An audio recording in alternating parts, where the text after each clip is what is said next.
बाबा शाम की जय, हारे के सहारे की जय, शीश के दानी की जय। भक्तजनों, आपका मेरे चैनल दिव्य आस्था भजन में हार्दिक स्वागत है। भक्तजनों, आज हम बाबा खाटू श्याम जी की पावन कथा के विषय में जानेंगे। खाटू श्याम भगवान की जय। श्री खाटू श्याम जी को भगवान कृष्ण का कलयुगी अवतार माना जाता है। राजस्थान के सीकर जिले में श्री खाटू श्याम जी का भव्य मंदिर स्थापित है, जहां दूर दूर से लोग उनके दर्शन करने आते हैं। आइए जानते हैं इसके पीछे की पौराणिक कथा। राजस्थान का खाटू श्याम मंदिर भारत के प्रसिद्ध मंदिरों में से एक है। भारत के अन्य राज्यों से भी लोग यहां अपनी मनोकामनाएं लेकर आते हैं। खाटू श्याम मंदिर के अस्तित्व में आने के पीछे एक बहुत ही रोचक कथा है।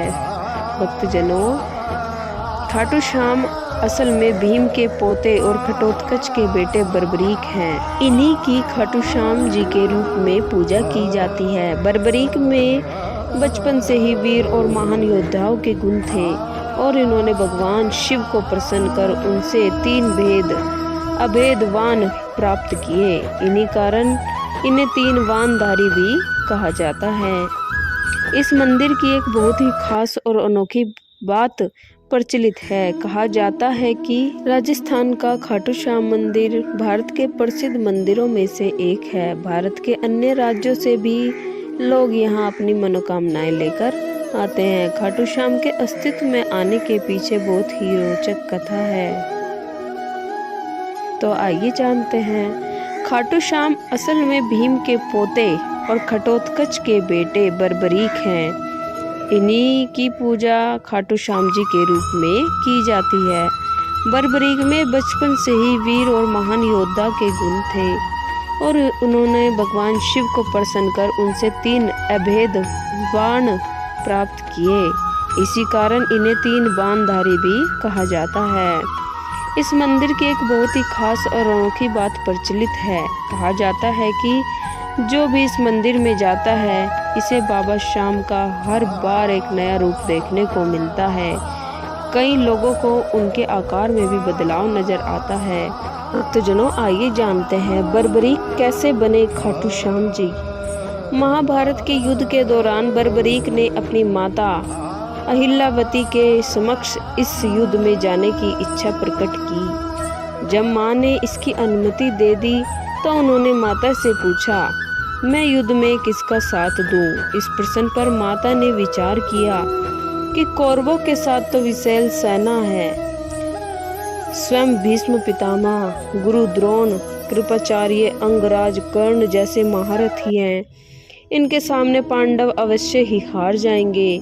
इसलिए उन्होंने बर्बरीक से कहा कि जो हार रहा हो तुम उसी का सहारा बनो। बर्बरीक ने माता को वचन दिया कि वह ऐसा ही करेंगे और वह युद्ध भूमि की ओर निकल पड़े। भगवान श्री कृष्ण युद्ध का अंत जानते थे, इसलिए उन्होंने सोचा कि अगर कौरवों को हारता देखकर बर्बरीक कौरवों का साथ देने लग गए तो पांडवों का हारना निश्चित ही है।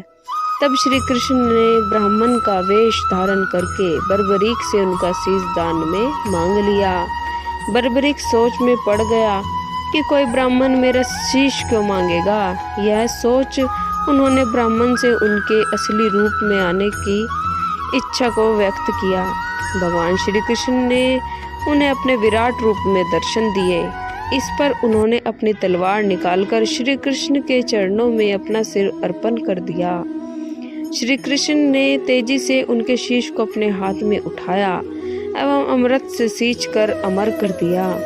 उन्होंने श्री कृष्ण से संपूर्ण युद्ध देखने की इच्छा प्रकट की, इसलिए भगवान ने उनके शीश को युद्ध भूमि के समीप ही सबसे ऊंची पहाड़ी पर सुशोभित कर दिया, जहां से बर्बरीक पूरा युद्ध देख सकते थे। युद्ध की समाप्ति के बाद सभी पांडव विजय का श्रेय अपने ऊपर लेने लगे। आखिरकार निर्णय के लिए श्री कृष्ण के पास गए तो वह बोले, मैं तो स्वयं व्यस्त था, इसलिए मैं किसी का पराक्रम नहीं देख सका। ऐसा करते हैं कि हम सभी बर्बरीक के पास चलते हैं।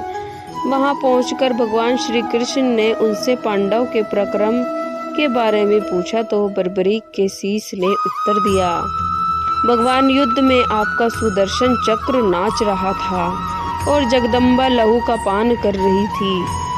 मुझे तो ये लोग कहीं भी नजर नहीं आए। बर्बरीक का उत्तर सुन सभी की नजरें नीचे झुक गई। तब श्री कृष्ण ने उनसे प्रसन्न होकर इनका नाम श्याम रख दिया। अपनी कलाएं एवं अपनी शक्तियां प्रदान करते भगवान श्री कृष्ण ने कहा कि बर्बरीक, धरती पर तुमसे बड़ा दानी न तो कोई हुआ है और न ही होगा। माँ को दिए वचन के अनुसार तुम हारने वाले का सहारा बनोगे। लोग तुम्हारे दरबार में आकर जो भी मांगेंगे उन्हें मिलेगा। इस तरह से खाटू श्याम मंदिर अस्तित्व में आया। प्रेम से बोलिए खाटू श्याम भगवान की जय, श्री कृष्ण भगवान की जय, हारे के सहारे की जय, शीश के दाने की जय। भक्तजनों, यदि आपको कथा पसंद आई हो तो कृपया चैनल को लाइक और सब्सक्राइब